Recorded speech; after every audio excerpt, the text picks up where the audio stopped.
معزز اسلامی خواتین، اللہ تبارک تعالیٰ نے آپ سے دین کے بہت سارے خدمات لیے ہیں، اور مسلمانوں پر تاریخ کے پنے پلٹ کر دیکھیں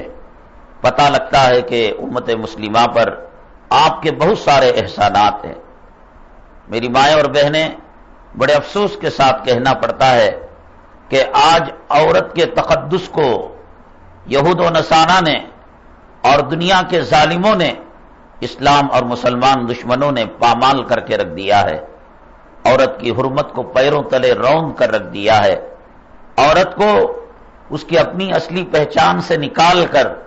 اس کی وقت کو گھٹا دیا ہے، اس کے مقام کو گھٹا دیا ہے۔ حدیث پاک میں آتا ہے کہ اللہ تبارک تعالیٰ نے عورت کو بھولی بھالی پیدا کیا، عفیف پیدا کیا، اور ہر کوئی اس کو گمراہ کر سکتا ہے۔ اسی لیے حدیث پاک میں حکم جو دیا گیا پردے کا، عورت کو دیا گیا، حالانکہ مرد کو بھی دیا جا سکتا تھا۔ فتنہ دونوں طرف سے ہے، مرد کی طرف سے بھی ہے، عورت کی طرف سے بھی ہے، لیکن چونکہ عورت بھولی بھالی ہے، کسی کی بھی باتوں کے اندر بہت جلد پھسل جاتی ہے اور گمراہ ہو جاتی ہے۔ سلام کے احکام بیان کیے گئے کہ کن کے سلام کا جواب دینا چاہیے اور کن کے سلام کا جواب نہیں دینی چاہیے، کن سے کس قسم کی گفتگو کرنی چاہیے، بات چیت کرنی چاہیے۔ تو جو چیز قیمتی ہوتی ہے اس کو چھپایا جاتا ہے۔ ایک تو چور ہے، ایک تو چکا ہے، اور کہا جائے کہ اس کے آنکھوں پر پٹی باندھ دی جائے، تو کتنے چور ہیں، کتنے وہ چکے ہیں جن کے آنکھوں پر پٹی باندھی جائے۔ تو اس لیے کہا گیا کہ اب چوروں کو تو گنا نہیں جا سکتا، اتنا کام کرو کہ ہیرے اور جواہرات کو اور سونے اور چاندی اور قیمتی چیزوں کو چھپا کر رکھ لو۔ اب چھپا کر رکھ لیں گے تو چوروں کو نگاہ سے یہ چیز خود بخود اوجھل ہو جائے گی۔ اللہ تبارک تعالیٰ نے خواتین کو کہا کہ تم پردے میں رہ جاؤ۔ ظالم اور زانی اور بدکار قسم کے جو لوگ ہیں، ان کے نگاہوں سے جو ابلیس کے تیر اور شیطان کے تیر چھٹنے والے ہیں، ان سے تم محفوظ رہ جاؤ گی۔ شیطان نے، اللہ تبارک تعالیٰ نے شیطان کے شر سے بچانے کے لیے آپ پر احسان کیا۔ پردہ مردوں کو بھی دے سکتا تھا، کہہ سکتا تھا اللہ تعالیٰ کہ وہ نقاب اوڑھیں، برقع ڈالیں اور چادریں اوڑھیں، لیکن اللہ نے احسان کیا عورتوں پر، ان کے بھولے پن کی وجہ سے کہیں گمراہ نہ ہو جائے اور ان کا قدم کہیں ڈگمگا نہ جائے۔ اللہ تبارک تعالیٰ نے کہا کہ تم قیمتی ہو اور تم پردے میں رہو، تم حیا کی چادر اوڑھے رہو اور شرم کی چادر اوڑھے رہو۔ دنیا کے ظالم کتوں نے، انگریزوں نے کہا کہ یہ اسلام تم پر ظلم کرتا ہے۔ ابھی آج کے اخبار میں نے دیکھا کہ ایک ملک بیلجیم ہے، وہاں پر عورت اگر پردے کو استعمال کرے 3 دن کی قید ہو سکتی ہے اور کئی ڈالر اس پر جرمانہ لگایا جا سکتا ہے۔ بتائیے یہ کیوں؟ اس لیے کہ وہ عورت کو بے حیا کرنا چاہتے ہیں، عورت کو ننگا کرنا چاہتے ہیں، عورت سے اپنی خواہشات کو پورا کرنا چاہتے ہیں۔ سرور کونین آقائے دو عالم جناب محمد الرسول اللہ صلی اللہ علیہ وسلم نے جہاں امت کے ہزاروں افراد پر اور ہزاروں شعبوں پر آپ نے احسان فرمایا، مخلوقات کے تمام شعبے آپ سے استفادہ فرمائے، وہیں اللہ تبارک تعالیٰ نے جناب محمد الرسول اللہ صلی اللہ علیہ وسلم کو کے ذریعے سے عورتوں پر بھی احسان فرمایا۔ آپ کی بعثت سے پہلے، رسالت سے پہلے میری مائیں اور بہنیں، عورت کا کوئی مقام نہیں تھا، عورت کا کوئی درجہ نہیں تھا، زندہ درگور کر دیا جاتا تھا۔ آج بھی مکہ المکرمہ کے اندر جدہ جانے والی جو روڈ ہے، وہاں ایک فلائی اوور ہے، اس کے کنارے ایک قبرستان ہے۔ آپ وہاں کے کسی باشندے سے پوچھیں کہ یہ قبرستان تو ہے لیکن آج یہاں پر تدفین نہیں ہوتی اور یہاں پر کسی کو دفن نہیں کیا جاتا۔ ہم نے بھی اپنی آنکھوں سے وہ قبرستان دیکھا ہے۔ میری مائیں اور بہنیں، یہ وہ قبرستان تھا کہ جہاں پر لڑکی کے پیدا ہونے کے بعد اس کا باپ خود اپنے ہاتھ سے قبر کو کھود کر زندہ اس قبر کے اندر اپنی بچی کو ڈال کر اوپر مٹی ڈال دیا کرتا تھا اور زندہ درگور کر دیا کرتا تھا۔ اللہ تبارک تعالیٰ نے عورتوں پر احسان فرمایا، کہا تو ماں ہے، تو بیٹی ہے، تو بہن ہے، تو بیوی ہے، اور جو رتبہ تو اختیار کرے اللہ تبارک تعالیٰ نے تیرا مقام دیا ہے، تیرا درجہ دیا ہے۔ تو ماں بنتی ہے، اولاد کے لیے اپنے پیروں تلے جنت کو بناتی ہے، تو بیوی بنتی ہے، اپنے شوہر کے آدھے ایمان کو مکمل کرتی ہے، تو بیٹی بنتی ہے، اپنے ماں باپ کو جنت میں جانے کا، لے جانے کا وسیلہ اور ذریعہ بنتی ہے۔ سرور کونین آقائے دو عالم جناب محمد الرسول اللہ صلی اللہ علیہ وسلم نے فرمایا کہ جو ماں باپ اپنی بچیوں کی تربیت کرے اور حسن اخلاق سے ان کو مزین کرے اور بڑی ہو کر ان کی شادی کر دے، یا شادی سے پہلے ان کا انتقال ہو جائے یا نابالغی میں ان کا انتقال ہو جائے، آپ نے فرمایا کہ میں اور وہ جیسے بیچ کی انگلی اور شہادت کی انگلی ملے ہوئے ہیں، جنت کے اندر یہ ہم دونوں ملے ہوئے ہوں گے۔ بڑے سے بڑا عمل میری مائیں اور بہنیں جنت میں آقا کے مقام تک نہیں پہنچا سکتا۔ ساری زندگی کوئی حج بیت اللہ کرتا رہے، عمرہ کرتا رہے، حرم شریف کے اندر اعتکاف کر لے، ریاض الجنہ کے اندر اعتکاف کر لے، دن رات ہزاروں کلام پاک کا ختم کر دے، کروڑوں درود پڑھ لے، وہ مقام نہیں مل سکتا۔ میری ماں، اللہ نے تیرا مقام وہ بنایا کہ اگر تو بچی بنتی ہے اور تیری تربیت کی جاتی ہے، شادی کا موقع آتا ہے، شادی کر دی جاتی ہے، یا ایک اللہ تعالیٰ وقت سے پہلے بلا لیتے ہیں، تو اللہ حدیث میں آتا ہے کہ یہ ماں باپ کو اللہ تبارک تعالیٰ جنت کے اندر جناب محمد الرسول اللہ صلی اللہ علیہ وسلم جس جگہ پر رہتے ہیں، آقا جھوٹ نہیں بولتے، آپ نے انگلیوں کا اشارہ کر کے فرمایا کہ ہماری دو انگلیاں جیسے آپس میں ملی ہوئی ہیں، یہ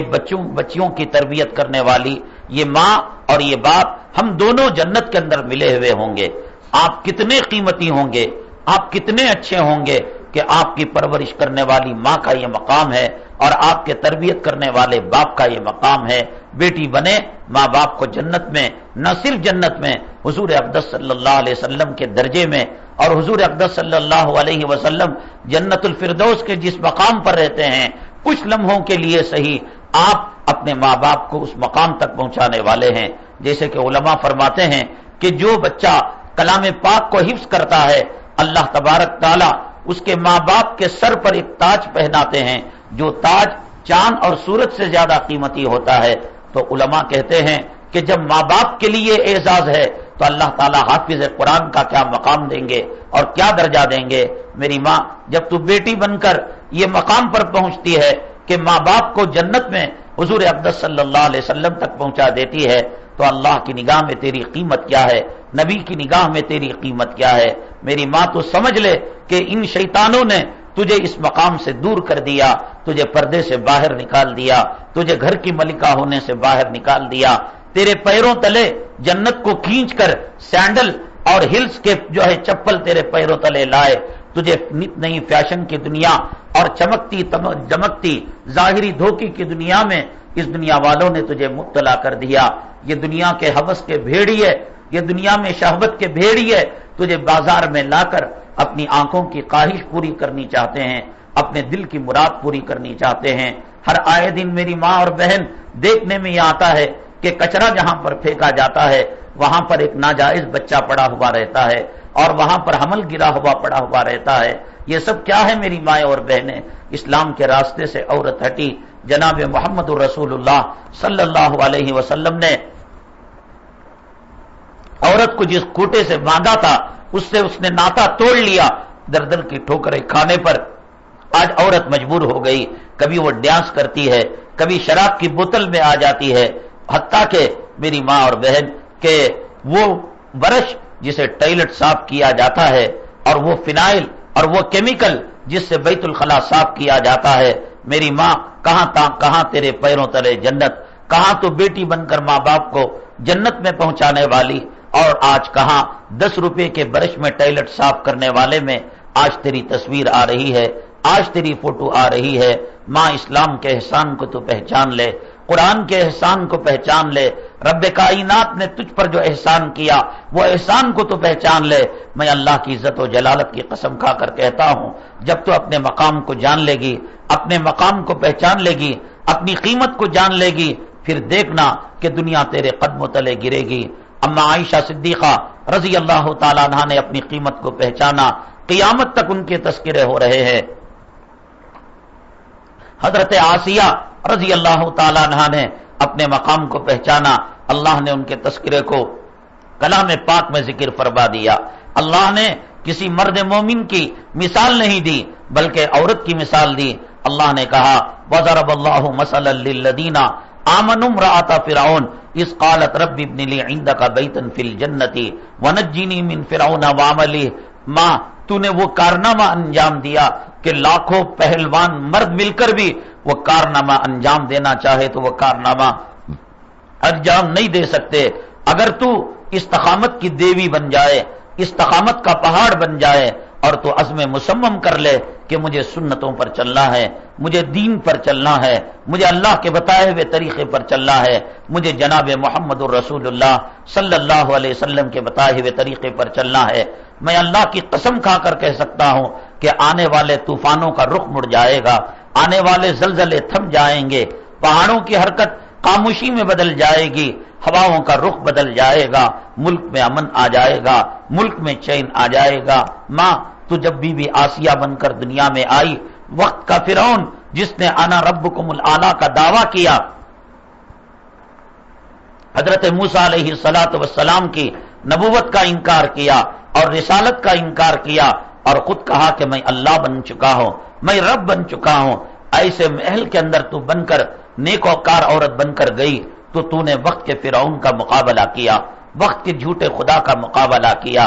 آج ذرا سی سردی ہوتی ہے اور ذرا سی چھینکیں ہوتی ہیں تو تیرا غسل مؤخر ہو جاتا ہے، تیری فجر کی نماز قضا ہو جاتی ہے، تیری نمازیں آگے پیچھے ہو جاتی ہیں اور تو بہانہ بناتی ہے کہ بچے نے کپڑوں نے پر پیشاب کر دیا، گھر کے اندر مہمان آ گئے، شوہر ستانے والا بن گیا، فلاں ہو گیا فلاں ہو گیا. میری ماں یاد رکھ، اللہ نے کلام پاک میں حضرت آسیہ ایک عورت کے ایمان کی مثال بیان فرمائی. وَضَرَبَ اللَّهُ مَثَلًا لِّلَّذِينَ آمَنُوا امْرَأَتَ فِرْعَوْنَ، فرعون سے بڑھ کر ظالم شوہر دنیا میں کوئی اور نہیں ہو سکتا، اور فرعون کے محل سے بڑھ کر دنیا کے اندر اور کوئی گھر نہیں ہو سکتا، سارے گھر اس کے سامنے بیکار ہیں. وہ محل ایسا تھا جس کو اللہ نے کلام پاک میں ارشاد فرمایا اَهَٰذِهِ الْأَنْهَارُ تَجْرِي مِن تَحْتِي افلا تبصرون. اس محل کے نیچے پانی کے چشمے بہنے والے تھے، ساری دنیا کی نعمتیں، ساری دنیا کی لذتیں اس محل کے اندر موجود تھی، خدمت کرنے والی عورتیں تھیں اور خادم مرد حضرات اس کے اندر موجود تھے. لیکن جب عورت ایمان کا پہاڑ بنی، استقامت کا پہاڑ بنی، فرعون اس کے سامنے شکست کھا گیا، جھوٹا خدا اس کے سامنے ہار گیا. میری ماں تو وہ تھی ایمان کا پہاڑ، آج سر کا درد آیا، آج ذرا سی مصروفیت ہوئی، ذرا سا بچہ رات میں رونے لگا، پیشاب پاخانہ کرنے لگا، دودھ کو ستانے لگا، آج تیری تہجد کے سجدے چھوٹ گئے، آج تیری فجر کی نماز کے سجدے چھوٹ گئے، آج تیری تلاوت کا معمول چھوٹ گیا. میری ماں ایک 24 گھنٹے کا تم محاسبہ کر، 24 گھنٹے کے اندر کتنی مرتبہ تو اللہ کا نام لیتی ہے اور کتنی مرتبہ میک اپ کا نام لیتی ہے، کتنے قرآن شریف کے پارے پڑھتی ہے اور کتنے حضور اقدس صلی اللہ علیہ وسلم پر درود بیچتی ہے اور کتنے کھانے پینوں کی فکر کرتی ہے. آج تیری زندگی ایک کولو کے بیل کی طرح ہو گئی کہ فجر کے ناشتے کے بعد دوپہر کے کھانے کی فکر اور دوپہر کے کھانے کے بعد 4 بجے کے ناشتے کی فکر اور 4 بجے کے ناشتے کے بعد رات کے کھانے کی فکر، ایک ڈریس کے بعد دوسرے ڈریس کی فکر، ایک شادی کے بعد دوسرے شادی کی فکر، ایک کپڑے کے بعد دوسرا کپڑا بدلنے کی فکر، ایک برتن کے بعد دوسرے برتن بدلنے کی فکر. میری ماں حضرت فاطمہ نے بھی زندگی گزاری، حضرت آسیہ نے بھی زندگی گزاری، اما عائشہ نے بھی زندگی گزاری، حضرت زینب نے بھی زندگی گزاری، حضرت رقیہ نے بھی زندگی گزاری. برتن کی ضرورت ان کو بھی تھی، کپڑے کی ضرورت ان کی بھی تھی، شوہر ان کے بھی تھے، مکان ان کے بھی تھے، گھر میں مہمان آنے جانے والے ان کے بھی تھے. میری ماں قسم دو کر حضرت فاطمہ الزہرا رضی اللہ تعالیٰ عنہ کی سیرت کو کھنگال کر دیکھ لے، اور اگر ان کے قبر مبارک پر جا کر تو سوال کر سکتی ہے تو سوال کر کر پوچھ لے، اے فاطمہ حسن حسین بچے تھے، کیا ان کے بچے ہونے کی وجہ سے زندگی میں کبھی آپ کی نماز قضا ہوئی ہے، کبھی آپ کا غسل مؤخر ہوا ہے، کبھی آپ نے حضرت علی کے دل کو دکھایا ہے، کبھی آپ کے گھر کے اندر چولہا جلنے کے اندر جو فرق آیا کیا اس کی وجہ سے آپ کی آنکھوں سے آنسو کے قطرے نکلے، کیا کبھی آپ نے شکوہ کیا اپنے شوہر کا اللہ کا؟ میری مائیں اور بہنیں، حضرت فاطمہ زندگی دے کر چلی گئی، حضرت زینب نے زندگی کا طریقہ دیا، اما عائشہ نے دیا، حضرت آسیہ نے دیا۔ غور کر، رات میں بجلی جاتی ہے اور مچھر آنے لگتے ہیں، مچھر کی بتی گھر میں نہیں ہوتی تو پریشان ہو جاتی ہے۔ حضرت آسیہ کے ہتھیلی پر میخ کو ٹھوکا گیا اور کہا گیا کہ ابھی وقت ہے کہ اللہ کی توحید سے تو باز آ جا، مجھے رب مان لے، اور اس کے چہرے کو محل کی طرف کر دیا گیا تاکہ محل کی یاد اس کو ستائے، مال کی یاد اسے ستائے۔ اما، ایک عورت سب کچھ دے سکتی ہے، اپنی عصمت کو نہیں دے سکتی، اپنی پاک دامنی کو دے نہیں سکتی، اپنے شوہر کا قتل ہوتا ہوا دیکھ سکتی ہے، اپنی اولاد کے جسم کے ٹکڑے ہوتے ہوئے دیکھ سکتی ہے، اپنے گھر کو گرتا ہوا دیکھ سکتی ہے، لیکن عزت دار عورت اپنی عزت کا نیلام ہوتا ہوا دیکھ نہیں سکتی، اپنی عفت، عصمت اور پاک دامنی کے چادر کو داغ لگتا ہوا دیکھ نہیں سکتی۔ اس کمینے فرعون نے بھرے مجمع کے اندر حضرت آسیہ کو بلایا اور بلانے کے بعد کہا، اگر تم مجھے خدا تسلیم نہیں کرتی اور تم مجھے رب تسلیم نہیں کرتی، ایک کام کرو، ان کپڑوں کو تم نکال دو۔ ایک ایک کر کر اس ظالم نے ان کے کپڑے نکالنے شروع کر دیے اور چیخ مارنا شروع کر دیا۔ حضرت آسیہ رضی اللہ تعالیٰ عنہ نے اور دعا کی، رب ابن لی عندک بیتا فی الجنہ ونجنی من فرعون وعملہ ونجنی من القوم الظالمین۔ ماں، تیرے سامنے بڑی بڑی مصیبت آئی، دنیا کا بڑا ظالم آیا، دنیا کا جھوٹا خدا آیا، تو رب کی طرف رجوع ہونے والی تھی، تو اللہ سے مانگنے والی تھی، تو نے کسی بابا کے در پر نہیں گئے، تو کسی جھنڈے والے کے پاس نہیں گئی، کسی تعویذ پلیدے والے کے پاس نہیں گئی، تو اللہ سے مانگنے والی تھی، تو نے اللہ سے مانگا، رب ابن لی عندک بیتا فی الجنہ۔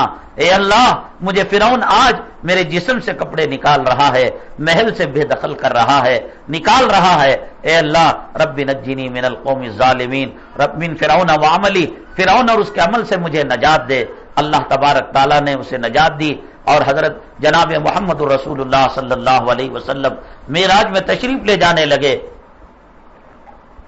میری ماں، تو نے وہ مقام بنایا اور تو نے وہ درجہ بنایا کہ ایک مرتبہ آقا نے فرمایا حضرت جبرائیل علیہ السلام کو، کیا جنت آ گئی؟ میں جنت کی مہک کو محسوس کر رہا ہوں، میں جنت کی خوشبو کو محسوس کر رہا ہوں۔ ماں، تو نیک بنی، تو پرہیزگار بنی، تو نے وقت کے فرعون سے ٹکر لی، تو نے وقت کے ظالم سے ٹکر لی، حالات آئے تو ایمان کا پہاڑ بنی رہی، استقامت کا پہاڑ بنی رہی۔ اللہ نے تیرا مقام وہ بتایا کہ آقا فرمانے لگے، کیا جنت آ گئی جبرائیل؟ حضرت جبرائیل علیہ السلام نے فرمایا، اے محمد صلی اللہ علیہ وسلم، جنت تو یہاں سے لاکھوں کروڑوں میل دور ہے، ابھی جنت نہیں آئی۔ آقا نے کہا کہ میں جنت کی خوشبو کو محسوس کر رہا ہوں، تو فرمایا جبرائیل علیہ السلام نے، اے محمد صلی اللہ علیہ وسلم، ابھی آپ کا گزر فرعون کی بیوی حضرت آسیہ کے مزار مبارک پر سے ہوئی، اللہ نے ان کی قبر کو جنت کی خوشبو سے معطر کر دیا۔ دنیا میں انہوں نے جو ظلم سہا اور انہوں نے جو ستم کے پہاڑ سہے، اللہ نے قبر کے اندر جنت کی کھڑکی کو جو کھول دیا، آج ہزاروں لاکھوں میل دور سے جنت کی خوشبو محسوس ہو رہی ہے۔ میری ماں، تاریخ کے اندر تیرے کارنامے بھرے پڑے ہوئے ہیں کہ تیرے اسلام پر اور مسلمانوں پر کیا احسانات ہیں۔ آج تو کہاں چلی گئی؟ آج تیرا مقام کیا ہو گیا؟ آج تیرا درجہ کیا ہو گیا؟ تو اٹھتے بیٹھتے چلتے پھرتے تیرے زبان میں گانوں کے بول ہیں میری ماں۔ آج بچہ دودھ پیتا ہے اور تیری آنکھیں سنیما کے اندر لگی ہوئی ہیں، یہ بچہ بڑا ہو کر کیسے ولی بن سکتا ہے، کیسے حافظ قرآن بن سکتا ہے، کیسے دائی بن سکتا ہے؟ ماں، بچے کے اندر تیرے اثرات آتے ہیں، تو نیک بنتی ہے، بھلی بنتی ہے، اولاد نیک بنتی ہے، بھلی بنتی ہے، تو دین سے ہٹتی ہے تو اولاد دین سے ہٹتی ہے، تو پرہیزگار بنتی ہے، تیرے خون کے قطرے اور دودھ کے قطروں میں تیرے تقوی کے اثرات تیری اولاد کے اندر منتقل ہوتے ہیں۔ سرور کونین آقائے دو عالم جناب محمد رسول اللہ صلی اللہ علیہ وسلم جب بیان فرماتے اور جب تلاوت کرتے، حضرات صحابہ کرام ایسا سنتے کہ روایت کے اندر آتا ہے کہ گویا کہ پتھروں کے مجسمے ہیں اور پرندے آ کر بیٹھ کر ان پر چلے جاتے اور ٹسے مس نہ ہوتے۔ سرور کونین آقائے دو عالم جناب محمد رسول اللہ صلی اللہ علیہ وسلم جب اپنی بات کو ختم کرتے، صحابہ کرام کو ایسے محسوس ہوتا کہ جیسے کسی ریگستان میں اور صحرا میں چلنے والے مسافر کو کڑاکے کی گرمی میں جب لو چل رہی ہو اور بہت تلاش کے بعد اس کو میٹھا اور ٹھنڈا شربت دیا گیا ہو، اور ایک گھونٹ پینے کے بعد اس کے منہ سے گلاس کو الگ کر دیا گیا ہو اور اس کے ہاتھ سے اس جو ہے پیالے کو لے کر زمین پر پٹک دیا جائے، اس مسافر پر جو کیفیت ہوتی ہے، میری ماں صحابہ کرام پر وہی کیفیت ہوتی تھی۔ آقا جب اپنی بات کو ختم کر دیتے تھے، آقا اپنی واض و نصیحت کو ختم کر دیتے تھے، تو صحابہ کرام نے ایک مرتبہ پوچھا، اے اللہ کے حبیب پاک صلی اللہ علیہ وسلم، آپ بھی عربی ہیں اور ہم بھی عربی ہیں، اور آپ بھی قریش میں پیدا ہوئے، ہم میں بہت سارے قریش میں پیدا ہوئے، لیکن ہم بات کرتے ہیں ایسا مزہ نہیں آتا جیسا کہ آپ بات کرتے ہیں تو مزہ آتا ہے۔ آقا جب آپ بات کرتے ہیں، جب واض و نصیحت کرتے ہیں اور بیان کرتے ہیں، ایسا معلوم ہوتا ہے کہ ہم جنت کے چشموں میں سیر کر رہے ہیں اور جنت کی نہروں میں غوطہ لگا رہے ہیں، اور آپ بات ختم کرتے ہیں، ایسا محسوس ہوتا ہے کوئی ہمیں جنت سے نکال کر دنیا میں پٹک دیا ہو۔ آقا آپ کی زبان کے اندر یہ کوثر و تسنیم کے جو ہیرے اور موتی پرے ہوئے ہیں، آپ نے کسی مدرسے میں تعلیم نہیں پائی، آپ نے کسی یونیورسٹی میں تعلیم نہیں پائی، آپ نے کسی کالج کا منہ نہیں دیکھا، آپ نے کسی استاد کا منہ نہیں دیکھا، لیکن آپ کی زبان کے اندر یہ تاثیر ہے اور آپ کی زبان کے اندر یہ مٹھاس ہے۔ میری ماں تو مان لے، آج تو توبہ کر لے، توبہ کر لے، یہ 4 دن کی زندگی ہے میری ماں، اس کے بعد قبر میں تجھے ہمیشہ کے لیے جانا ہے، یہ کپڑے اتار دیے جائیں گے، یہ الماری کے جوڑے رہ جائیں گے، یہ زیور تجھ سے چھین لیے جائیں گے، یہ شوہر تیرا پرایا ہو جائے گا، یہ اولاد تیری غیر ہو جائے گی میری ماں، ہزاروں مائیں مر چکی ہیں، کسی قبرستان کے کنارے سڑک پر کھڑے ہو کر، تجھے قبرستان میں جانے کی اجازت تو نہیں ہے، لیکن لبے سڑک وہ روڈ اور وہ سڑک جو قبرستان سے ہو کر گزرتا ہے، وہاں پر ایک مرتبہ کھڑے ہو کر تو اندازہ لگانا کتنی مائیں اس جو ہے قبرستان کے اندر دفن ہیں، کون بیٹے ان پر آج مرنے والے ہیں، کون شوہر آن من فدا ہونے والے ہیں، کون بھائی ان پر قربان ہونے والے ہیں۔ زندہ تھے شوہر ایک جو ہے کیڑے کی طرح ململاتا تھا اور ایک عاشق کی طرح تیرے آگے پیچھے پھرا کرتا تھا، تیری موت کے بعد میں تجھے قبرستان دکھاتا ہوں، کتنے شوہر ان کی بیویوں کے قبروں کے پاس موجود ہیں، کوئی نہیں، ہر ایک کو اس کا کاروبار لگا ہے، کتنوں نے دوسروں سے شادیاں کر لی، کتنوں نے ان کے مال بیچ کر اپنی زندگی کے اندر فائدہ اٹھا لیا۔ یہ سب دھوکے کی دنیا ہے میری ماں، نہ شوہر کام آنے والا، نہ باپ کام آنے والا، نہ اولاد کام آنے والی، نہ جسم کے جوڑے کام آنے والے، نہ میچنگ کے کپڑے کام آنے والے، نہ زمین اور کاروبار کام آنے والا۔ میں ماں یہ بیوی آسیہ بن جا، تیری قبر جنت بن جائے گی، بیوی فاطمہ بن جا، تیری قبر کے اندر جنت کا ماحول بن جائے گا۔ اور دنیا میں تجھے کتنے سال رہنا ہے؟ 60 سال، 70 سال، 100 سال۔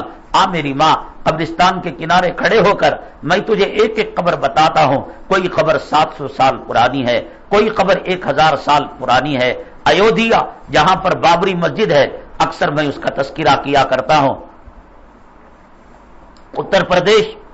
یو پی کے اندر فیض آباد کا علاقہ ہے، بابری مسجد کو جب میں دیکھنے گیا، وہاں پر ہمارے ساتھیوں نے بتایا کہ حضرت یہاں پر حضرت شیس علیہ السلام پیغمبر کی قبر ہے، کیا آپ اس کا دیدار کریں گے، زیارت کریں گے؟ میں نے کہا کہ چلو۔ حضرت شیس علیہ السلام کی قبر کی زیارت کو گیا تو ارد گرد ہزاروں قبریں تھیں۔ میں نے سائل سے پوچھا، زیارت کرانے والے رہبر سے پوچھا، یہ اور قبریں کس کی ہیں؟ کہنے لگے حضرت شیس علیہ السلام کے زمانے میں آپ پر جو ایمان لے کر آئے وہ صاحب ایمان لوگوں کی قبریں ہیں۔ میری ماں حضرت شیس کون تھے؟ آدم علیہ السلام کے بعد کے پیغمبر، لاکھوں سال پہلے ان کا انتقال ہو چکا، لاکھوں سال سے ان کے ارد گرد قبریں ہیں اور ان میں وہ قبر والے رہ رہے ہیں۔ دنیا کے گھروں میں ہم 60 سال، 30 سال، 40 سال رہتے ہیں، قبر میں لاکھوں سال رہنا ہے۔ وہاں پر اژدہا ہمارا پیچھا کر رہا ہے، وہاں پر سانپ ہمارا پیچھا کر رہا ہے، وہاں پر بچھو ہمارا پیچھا کر رہا ہے۔ میری ماں اس کے لیے تو تیاری کر لے، آج سبحان اللہ پڑھ لے گی، آج الحمدللہ پڑھ لے گی، آج تو نماز پڑھ لے گی، آج تو تلاوت کر لے گی، آج اللہ کے راستے میں نکل جائے گی، آج اپنے وقت کو دین کے لیے لگا دے گی، قبر میں یہ چیزیں روشنی بنیں گی، یہ مال پوٹلی میں رہ جائے گا، یہ شوہر باہر رہ جائے گا، یہ اولاد باہر رہ جائیں گے، کوئی چیز تیرے کام آنے والی نہیں۔ میری ماں تو بھلی بنتی ہے، اولاد میں اس کی جو ہے اصلیت آتی ہے اور اس کے آثار آتے ہیں۔ آقا کو پوچھا گیا، آقا آپ کی زبان کے اندر کوثر و تسنیم کی مٹھاس ہے اور آپ کی بات ختم ہوتی ہے گویا ہمیں جنت سے نکال کر دنیا کے قید خانے میں پٹک دیا جاتا ہے، ایسا محسوس ہوتا ہے۔ آقا نے یہ نہیں کہا اللہ نے مجھے نبی بنایا اس لیے ایسا ہوا۔ ایک جواب یہ بھی ہو سکتا تھا، کہ اللہ نے قرآن مجھ پر نازل کیا، جبرائیل میرے پاس آتے ہیں، فرشتے میرے پاس آتے ہیں، میں نے اللہ کا دیدار کیا، میں عرش کا دیدار کیا، میں کرسی کا دیدار کیا، میں جنت کے نعمتوں کا دیدار کیا، معراج میں پیغمبروں سے ملاقات ہوئی، تمام پیغمبروں کا امام بنا۔ میری ماں لکھ کر رکھ لے، توبہ کر لے میری ماں، تو جس طرف قدم اٹھا رہی ہے یہ قدم اچھے نہیں، یہ فیشن تجھے تباہ کر کے رکھ دے گا، یہ فیشن تجھے برباد کر کے رکھ دے گا، یہ دنیا تجھے تباہ کر کے رکھ دے گی، یہ دنیا تجھے برباد کر کے رکھ دے گی۔ حضرت فاطمہ کا گھرانہ جنت کا گھرانہ ہے، حضرت زینب کا گھرانہ جنت کا گھرانہ ہے، اما عائشہ کا گھرانہ جنت کا گھرانہ ہے۔ اس گھر کی طرف تو لوٹ جا، تو پیون لگے کپڑوں میں اچھی لگتی ہے، تو حیا کی چادر میں اچھی لگتی ہے، تو شرم میں اچھی لگتی ہے، تو شوہر کی خدمت کرتے ہوئے اچھی لگتی ہے، تو اولاد کی خدمت کرتے ہوئے اچھی لگتی ہے، تو گھر کی ملکہ کا تاج پہن کر اچھی لگتی ہے۔ بے پردگی میں کتے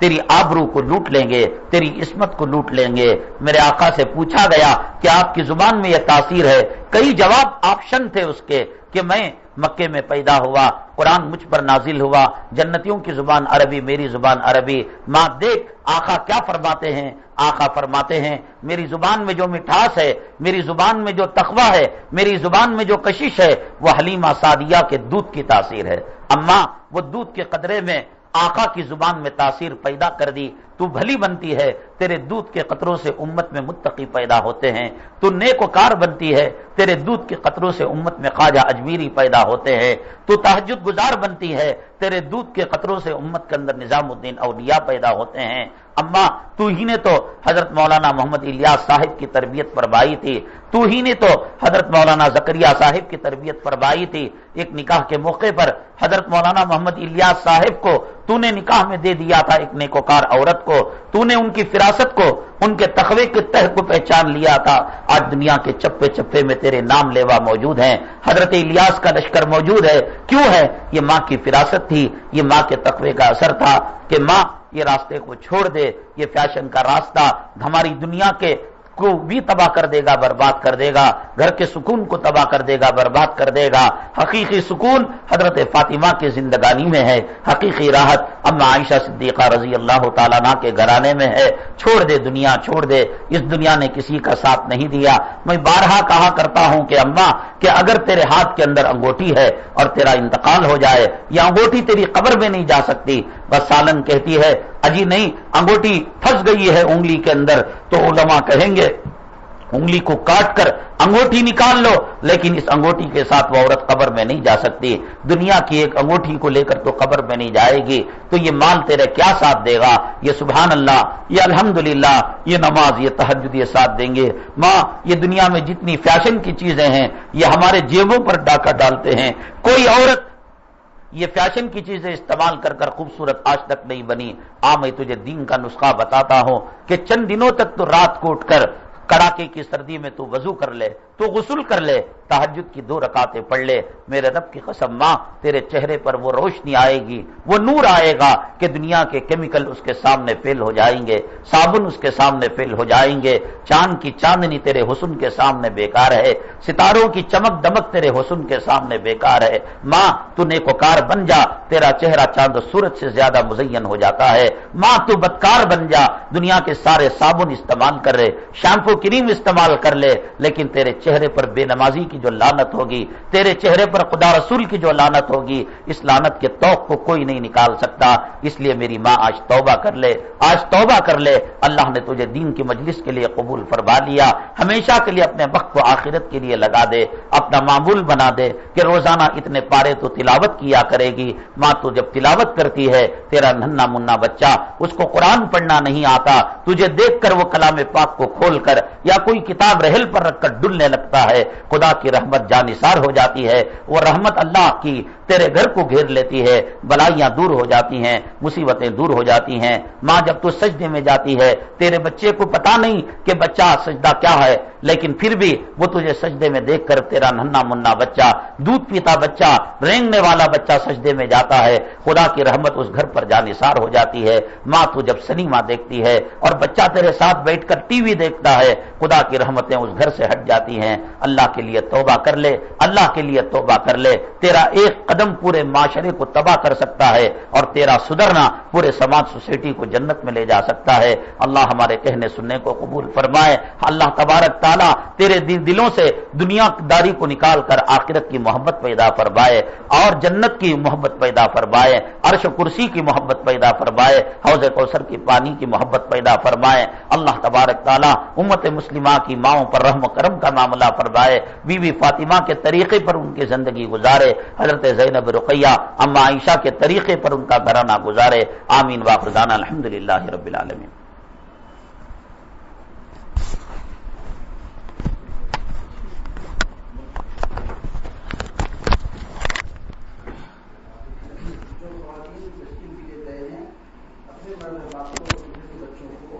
اللہ کے راستے میں بجلی کی ترتیب بنائیں۔ 9 تاریخ سے اللہ کے راستے میں جماعتیں نکل رہی ہے، جن کے ایگزامس ہو گئے